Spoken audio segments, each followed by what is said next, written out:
Imagine o seguinte: você está em uma mesa com amigos de diferentes religiões e o prato principal é uma carne suculenta de porco.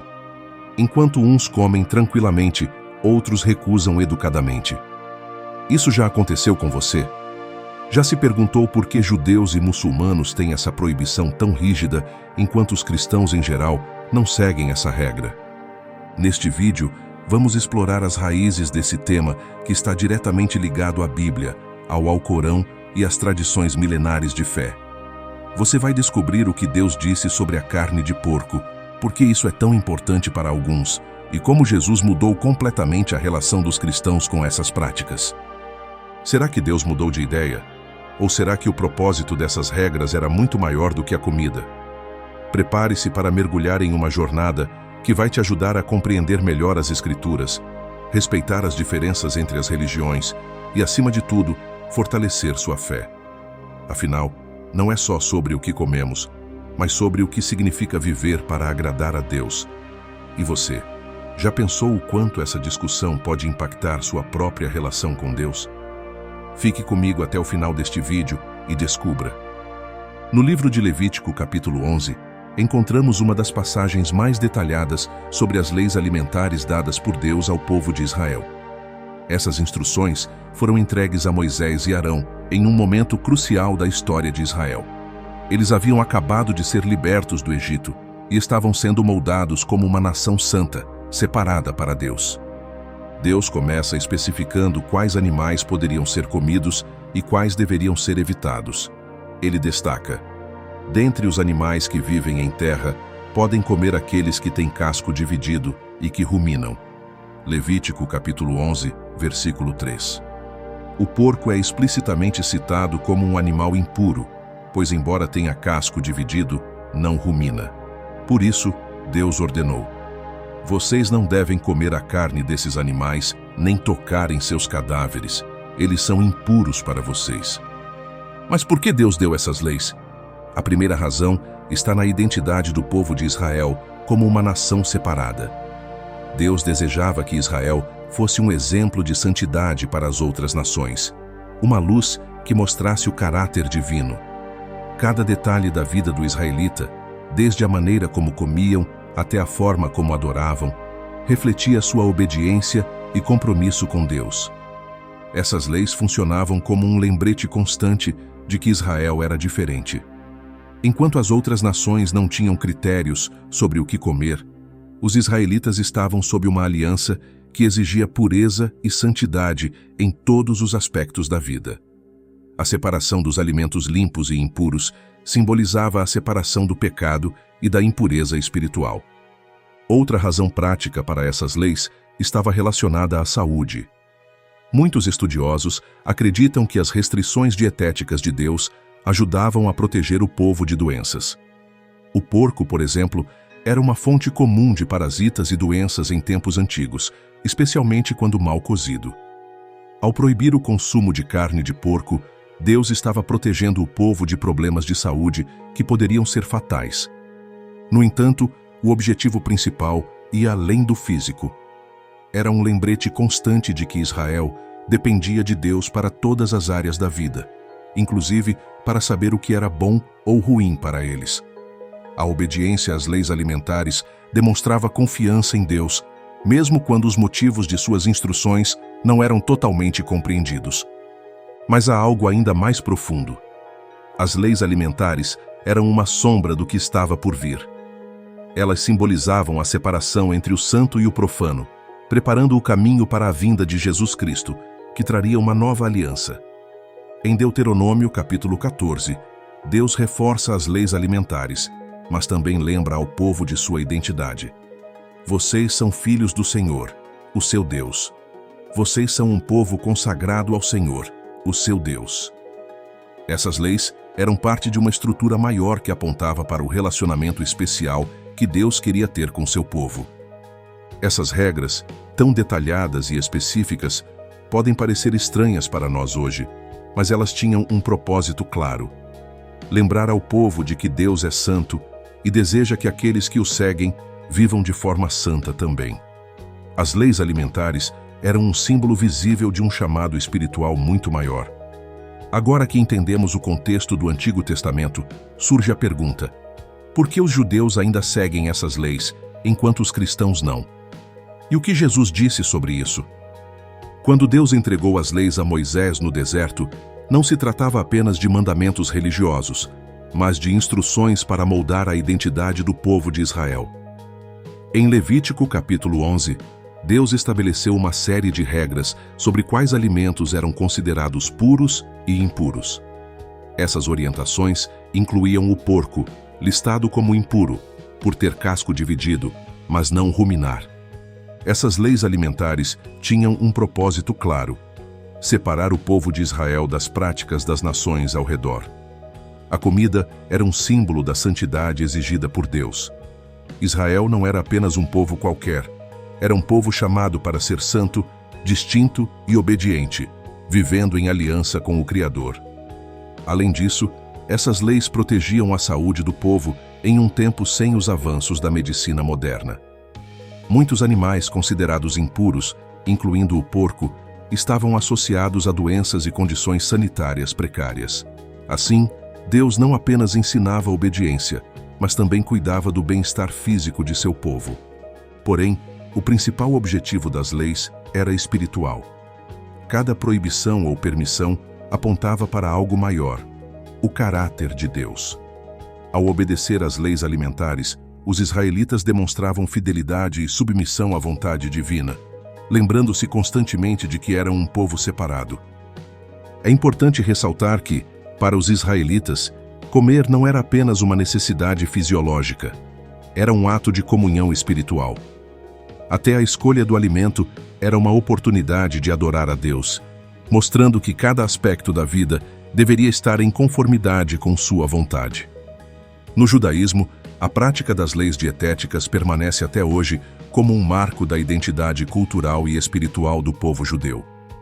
Chamadas de kashrut, essas leis vão muito além de regras alimentares. Elas são um reflexo direto da aliança de Deus com Israel. Comer de forma kosher, ou seja, obedecer às leis de pureza alimentar, é uma maneira de honrar essa aliança. Para o judeu, seguir o kashrut não é apenas uma questão de hábito ou tradição, mas um ato de fé. É uma forma de reconhecer a soberania de Deus em todos os aspectos da vida, até mesmo naquilo que se coloca no prato. Isso inclui não apenas evitar alimentos impuros, como o porco, mas também garantir que os alimentos permitidos sejam preparados de maneira adequada e separada, sem contaminação com alimentos proibidos. Essa prática fortalece a unidade do povo judeu. A obediência ao kashrut é uma forma de preservar a identidade judaica ao longo dos séculos, mesmo em meio a desafios como a diáspora e a convivência com culturas que não compartilham os mesmos valores. É uma lembrança constante de que o povo judeu é chamado a ser um povo peculiar, separado para Deus, como descrito em Deuteronômio. O kashrut também carrega um profundo significado espiritual. Para os judeus, essas leis servem como um lembrete diário de que a santidade não é apenas algo a ser buscado no templo ou na sinagoga, mas uma atitude vivida em cada momento da vida. O alimento, que é essencial para a sobrevivência, torna-se um veículo para o relacionamento com Deus. Portanto, para os judeus, não comer carne de porco não é um fardo, mas uma forma de expressar sua fidelidade e gratidão ao Deus que os escolheu e os chamou para serem santos. Essa prática, passada de geração em geração, mantém viva a identidade espiritual de um povo que permanece fiel à aliança estabelecida por Deus há milhares de anos. No Islã, a proibição da carne de porco está claramente descrita no Alcorão, o livro sagrado dos muçulmanos. Essa proibição não é apenas uma recomendação, mas um mandamento divino, evidenciado em passagens como Sura Al-Baqarah, capítulo 2, versículo 173, que diz: Ele proibiu-vos o consumo de carne de animal, que morre por si só, o sangue, a carne de porco e o que foi consagrado a outro que não seja Deus. Essa orientação é repetida em outras passagens, como na Sura Al-Maidah, capítulo 5, reforçando a seriedade dessa proibição. Assim como no judaísmo, a carne de porco é considerada impura ou haram, proibida porque vai contra os padrões de pureza e obediência estabelecidos por Deus. No pensamento islâmico, a carne de porco é vista como espiritualmente impura e prejudicial à saúde. Além disso, o Islã valoriza a submissão completa à vontade de Deus, e obedecer às suas ordens é uma forma de expressar fé e devoção. O conceito de pureza no Islã, conhecido como tahara, não é apenas físico, mas também espiritual. Acredita-se que consumir alimentos proibidos possa impactar a pureza do corpo e da alma, prejudicando a proximidade com Deus. O Islã e o judaísmo compartilham raízes comuns e, por isso, têm várias semelhanças em suas orientações alimentares. Assim como os judeus seguem o kashrut, os muçulmanos seguem as regras de halal, que incluem o que pode ou não ser consumido. Ambos acreditam que Deus estabeleceu essas leis para preservar a santidade e a saúde do seu povo. No entanto, enquanto o judaísmo enxerga as leis dietéticas como uma forma de fortalecer a identidade exclusiva de Israel, o Islã vê essas proibições como parte de uma mensagem universal de obediência a Deus. Para os muçulmanos, essas regras são uma continuação da revelação divina dada aos profetas anteriores, incluindo Moisés e Jesus. O Islã ensina que os mandamentos de Deus são sempre para o benefício do ser humano, mesmo que sua sabedoria não seja imediatamente compreendida. Assim, a proibição da carne de porco é interpretada de duas maneiras principais: obediência como prova de fé. Para o muçulmano, obedecer aos mandamentos de Deus, mesmo sem compreender plenamente os motivos, é uma expressão de submissão total à sua vontade. A palavra Islã significa justamente submissão, e seguir as regras alimentares demonstra essa disposição de obedecer ao Criador acima de tudo. Proteção física e espiritual. Embora a ciência moderna tenha levantado questões sobre os riscos do consumo de carne de porco mal preparada, como a transmissão de parasitas, a proibição no Islã vai além da saúde física. A carne de porco é considerada espiritualmente prejudicial porque simboliza algo contrário à pureza e à ordem estabelecida por Deus. Na vida prática, a proibição da carne de porco é um elemento central da vida islâmica. Assim como os judeus verificam se os alimentos são kosher, os muçulmanos verificam se os alimentos são halal.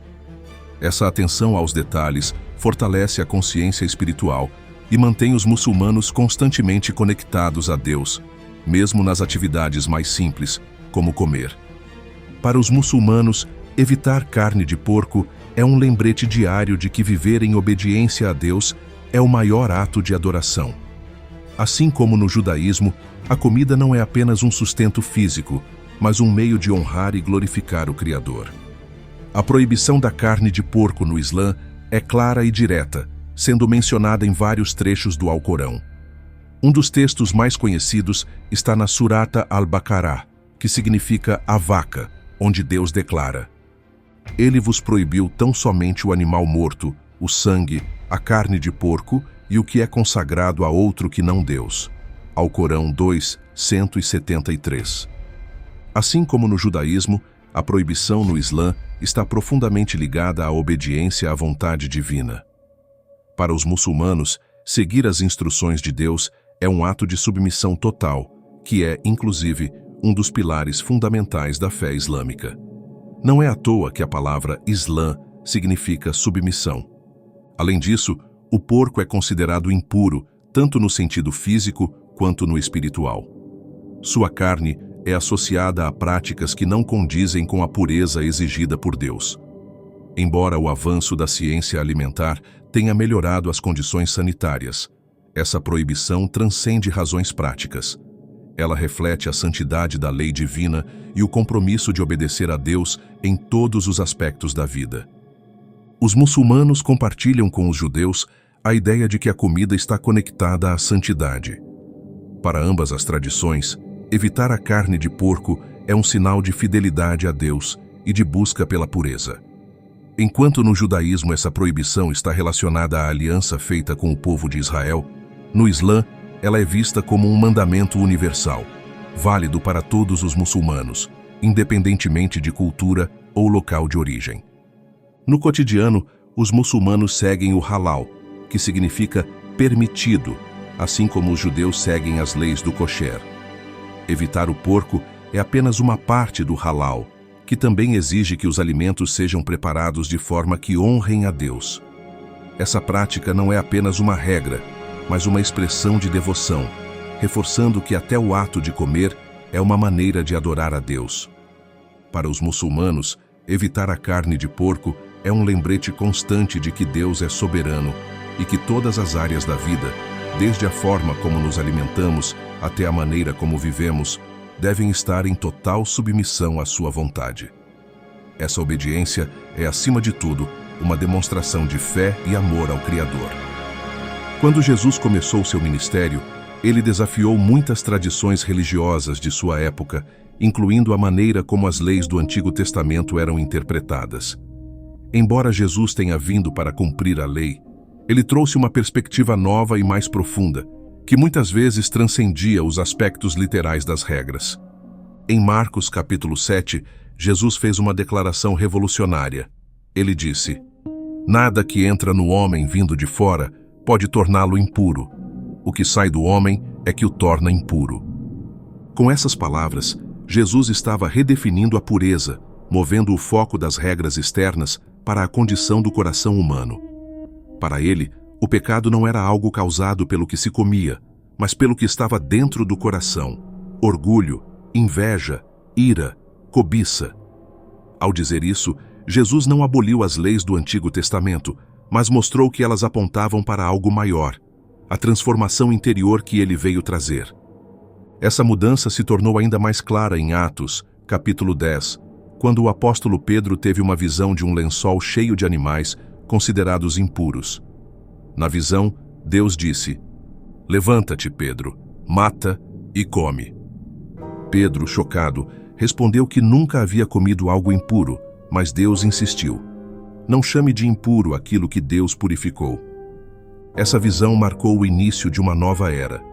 Deus estava mostrando que, com a vinda de Cristo, a santidade não estava mais relacionada a regras externas, mas à fé e à transformação do coração. A mensagem de Jesus era clara: a pureza e a salvação não dependem do que comemos, mas da graça de Deus e da nossa fé nele. A nova aliança, selada pelo sangue de Cristo, trouxe liberdade para os cristãos. Paulo, em Romanos capítulo 14, reforça essa ideia ao dizer: "O reino de Deus não é comida nem bebida, mas justiça, paz e alegria no Espírito Santo." Porém, essa liberdade não significa que os cristãos podem viver de qualquer maneira. Jesus e os apóstolos ensinaram que o foco da vida cristã deve ser amar a Deus e ao próximo. Assim, comer ou não comer algo se torna uma questão secundária diante da fé e da obediência a Cristo. Essa mudança de paradigma permitiu que o Evangelho fosse pregado a todas as nações, sem as barreiras culturais das leis alimentares. Agora, a verdadeira santidade não está no prato, mas no coração transformado pela presença de Deus. Cristo não aboliu a lei, ele a cumpriu e a elevou, mostrando que a essência do relacionamento com Deus é a fé, o amor e a graça, não regras externas. No cristianismo, a liberdade é uma das maiores marcas deixadas pela nova aliança. Essa liberdade, porém, não significa agir de forma desordenada ou sem responsabilidade, mas viver de acordo com a consciência guiada pelo Espírito Santo. Essa questão se torna evidente em Romanos, capítulo 14, onde o apóstolo Paulo aborda diretamente as diferenças de opinião sobre alimentos. Naquela época, muitos cristãos eram judeus convertidos, acostumados a seguir as leis alimentares da Torá. Outros, porém, eram gentios que não tinham esse histórico religioso e comiam de tudo. Essas diferenças começaram a causar tensões dentro da igreja. Alguns julgavam quem comia carne de porco ou alimentos oferecidos a ídolos. Outros desprezavam aqueles que se abstinham. Paulo, inspirado por Deus, traz um ensinamento poderoso. Cada um esteja plenamente convicto em sua própria mente. Romanos 14, versículo 5. Ele enfatiza que o reino de Deus não é comida nem bebida, mas justiça, paz e alegria no Espírito Santo. Em outras palavras, a essência da fé cristã não está no que se come ou deixa de comer, mas na comunhão com Deus e com os irmãos. Paulo também adverte que a liberdade não deve ser usada para escandalizar ou ferir a fé de alguém mais fraco. Por exemplo, se comer carne de porco ou outro alimento causasse tropeço a um irmão na fé, seria melhor se abster, por amor e respeito. Esse princípio de amor supera qualquer debate sobre costumes. Para Paulo, o foco deve ser a edificação mútua, e não divisões sobre questões secundárias. A liberdade cristã é, portanto, uma expressão do amor de Cristo. Não somos chamados a viver em uma lista de regras rígidas, mas a agir com consciência limpa e com o desejo de agradar a Deus. No entanto, isso não significa que todos devam agir da mesma maneira. Para alguns, comer carne de porco pode ser uma questão de liberdade em Cristo. Para outros, uma convicção pessoal de abstinência pode ser uma forma de devoção. O ponto crucial é que ninguém deve julgar o outro por essas escolhas. Paulo deixa claro que cada um dará conta de si mesmo a Deus. O cristão deve buscar sempre glorificar a Deus em tudo o que faz, seja comendo, bebendo ou se abstendo. Essa postura promove unidade, respeitando as diferenças dentro do corpo de Cristo. Em resumo, a liberdade cristã não é uma desculpa para agir de qualquer maneira, mas um convite para viver com maturidade espiritual. Trata-se de buscar a paz, o amor e a edificação, lembrando que, no fim das contas, o que realmente importa é a fé expressa pelo amor a Deus e ao próximo. Ao observarmos como judeus, muçulmanos e cristãos tratam a questão da carne de porco, percebemos que o alimento, mais do que uma simples escolha dietética, carrega um profundo significado espiritual. Cada tradição aborda o tema de uma maneira que reflete sua relação com Deus e suas crenças fundamentais. Mas, no final das contas, o que isso nos ensina sobre nossa própria caminhada de fé? Primeiro, aprendemos que a obediência a Deus é um ato de amor. Para os judeus e muçulmanos, seguir essas proibições é uma forma de honrar a santidade de Deus e demonstrar submissão à sua vontade. Para os cristãos, a obediência vai além das regras externas e se concentra na transformação do coração. Seja qual for a abordagem, o ponto central é a busca por agradar a Deus em todas as áreas da vida. Segundo, essas diferenças nos ensinam sobre a importância do respeito mútuo. Viver em um mundo onde religiões e culturas coexistem nos desafia a olhar para além das práticas externas e enxergar o coração do outro. A Bíblia nos chama a amar ao próximo e a respeitar suas convicções, mesmo que sejam diferentes das nossas. Afinal, o respeito não é um sinal de fraqueza, mas de maturidade espiritual. Terceiro, entendemos que as práticas religiosas devem sempre apontar para algo maior: o relacionamento com Deus. No cristianismo, Jesus deixou claro que o foco está no coração, na sinceridade da fé e na comunhão com o Pai. Portanto, antes de julgarmos as escolhas de outros, precisamos perguntar a nós mesmos: minha vida está alinhada com os propósitos de Deus? Estou vivendo para glorificá-lo em tudo o que faço? Por fim, aprendemos que a verdadeira essência da fé não está em comida ou bebida, mas em justiça, paz e alegria no Espírito Santo, como Paulo escreve em Romanos. Essas diferenças devem nos lembrar que Deus nos chama para algo maior do que regras. Ele nos chama para um relacionamento de amor, perdão e transformação.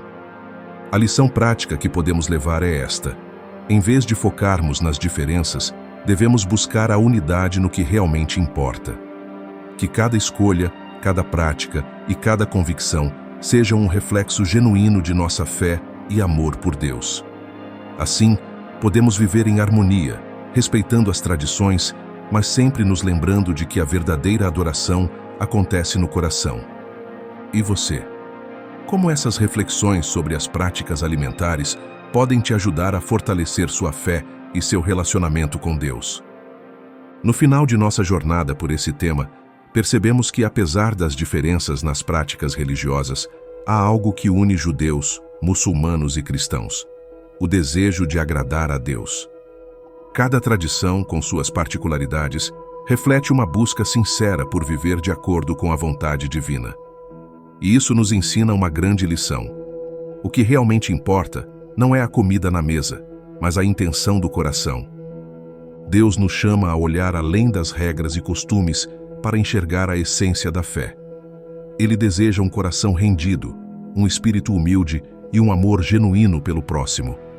A diversidade das práticas religiosas ao redor do mundo não deve ser um motivo para a divisão, mas um convite para aprendermos uns com os outros e respeitarmos as diferentes maneiras de expressar devoção.